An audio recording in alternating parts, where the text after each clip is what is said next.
Hi guys, Mike here with Mike's Reviews. Welcome to the first official episode of Mike's Reviews. As said last week, today we're going to be reviewing Disney Infinity 2.0. I did plan on doing a two-part of this. I was going to do the unboxing and what I thought of the gameplay. However, I got this Christmas Day and I couldn't wait to play it. I stuck it on straight away. So I can't show you the unboxing, however I can show you what comes with it. You get the game, of course. Iron Man figurine, the Thor figurine, and the Black Widow figurine. You also get these two playing chips, the play piece, and of course the portal. So I'm going to take a little minute just to talk about what I thought of these. Start off with the game itself. I bought it purely because I'm a massive fan of Marvel. I'd have no interest in getting the first Disney Infinity, but this one was a must get. Initial reaction to it I actually thought was pretty bad. I put it on and it just seemed like a game for 5-year-olds, and it probably is meant to be for 5-year-olds, to be honest. But anyway, but I played it with my little brother, and after we did all the missions and stuff, we was up until like 5 o'clock in the morning playing it. So it was actually a really good game. That was the game itself, a brilliant game. Highly recommend it. I liked it so much, I bought the Spider-Man pack. The Spider-Man pack comes with Spider-Man, Nova, and the Spider-Man play piece. Haven't played much of them yet, but from what I can see, they're already pretty good. I also bought some gaming discs, which we have here. And this is an extra rare one, which is pretty cool. So let's talk more about the figures. We have Iron Man here. Iron Man's the one that I use a lot. He can fly, he can shoot lasers, pretty much what you'd expect from Iron Man. The detail looks awesome. I don't know if the camera's gonna blur there, but if you guys can see that, that's love Iron Man. He's the one that I use all the time. I think I've gotten him to level 16. Here we have Thor with his hammer and hat and everything. This is the one my little brother uses. I think he's gotten him up to level 17. Thor's brilliant. Again, he can fly, shoot lasers, pretty much everything you expect from Thor to do. But yeah, Thor's the one my little brother uses all the time. Here we have Black Widow. I love Black Widow in the films. In the game, however, not so much. She can shoot, she can jump, but there's not much more you can do with her. I think I've gotten up to level 6, but got bored of her after a while. So, character-wise, brilliant. Gaming-wise, not so much. Nova. Nova is one of my favourites. Obviously, Iron Man's my top favourite, but Nova's brilliant. He flies around, shoots lasers. Power-wise, he's better than Iron Man. I prefer Iron Man just because Iron Man is like in my top 5 favourite Marvel characters.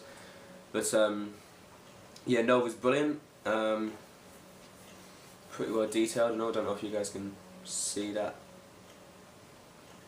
And finally, we have Spider-Man. When it comes to detail, you can't really go wrong on Spider-Man. He's 2 or 3 different colours, and that's about it. Game-wise, when he's on the floor, he's brilliant. He has decent attacks. However, in the sky, not too great. Obviously he doesn't fly, he swings, but I find the control of swinging him very difficult.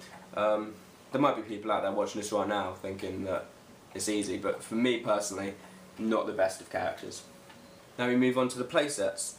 The playsets are basically the games themselves. These are the equivalent of a disc game. You have the Avengers playset, and I don't know if you guys can see that, but this is actually the Avengers building, Tony Stark's old house. Yeah, I've completed this. This was fantastic, brilliant missions. Well, I say I've completed it. I've completed the missions I can do. I need to get a Rocket Raccoon figure to be able to do the crossover mission, but other than that, completely finished that one. And the Spider-Man playset, like I've said, haven't finished this one yet. I've only started it. The start was brilliant. It starts off with Mysterio and all of that, Mysterio and Green Goblin, and they look fantastic. But yeah, they're very smart. A whole game just in that. I mean, I don't know if you can see, but you've got the gaming chip underneath it there. Now we're going to move on to the game chips. I'll do these one by one. We'll start off with this one, the one with Thor. Now, I haven't figured out how to do this yet. I believe this is the Sky of Asgard. I might be wrong, I haven't been able to figure it out yet. So there's not much I can say on this one.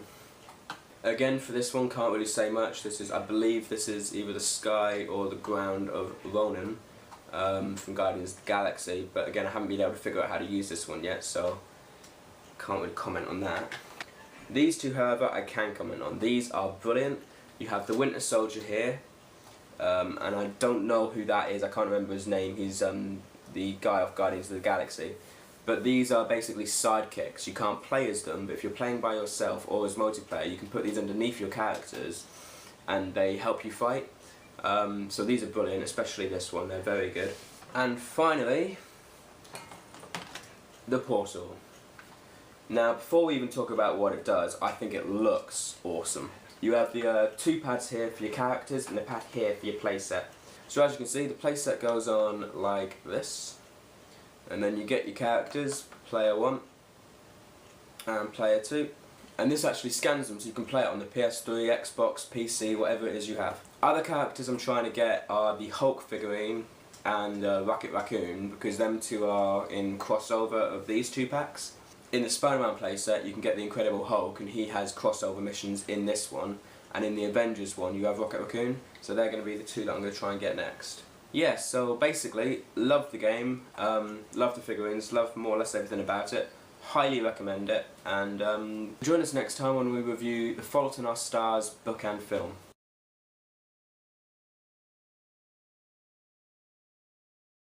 I hope you liked this episode of Mike's Review. Don't forget to like and subscribe, and if there's something you want me to review, stick it in the comments below.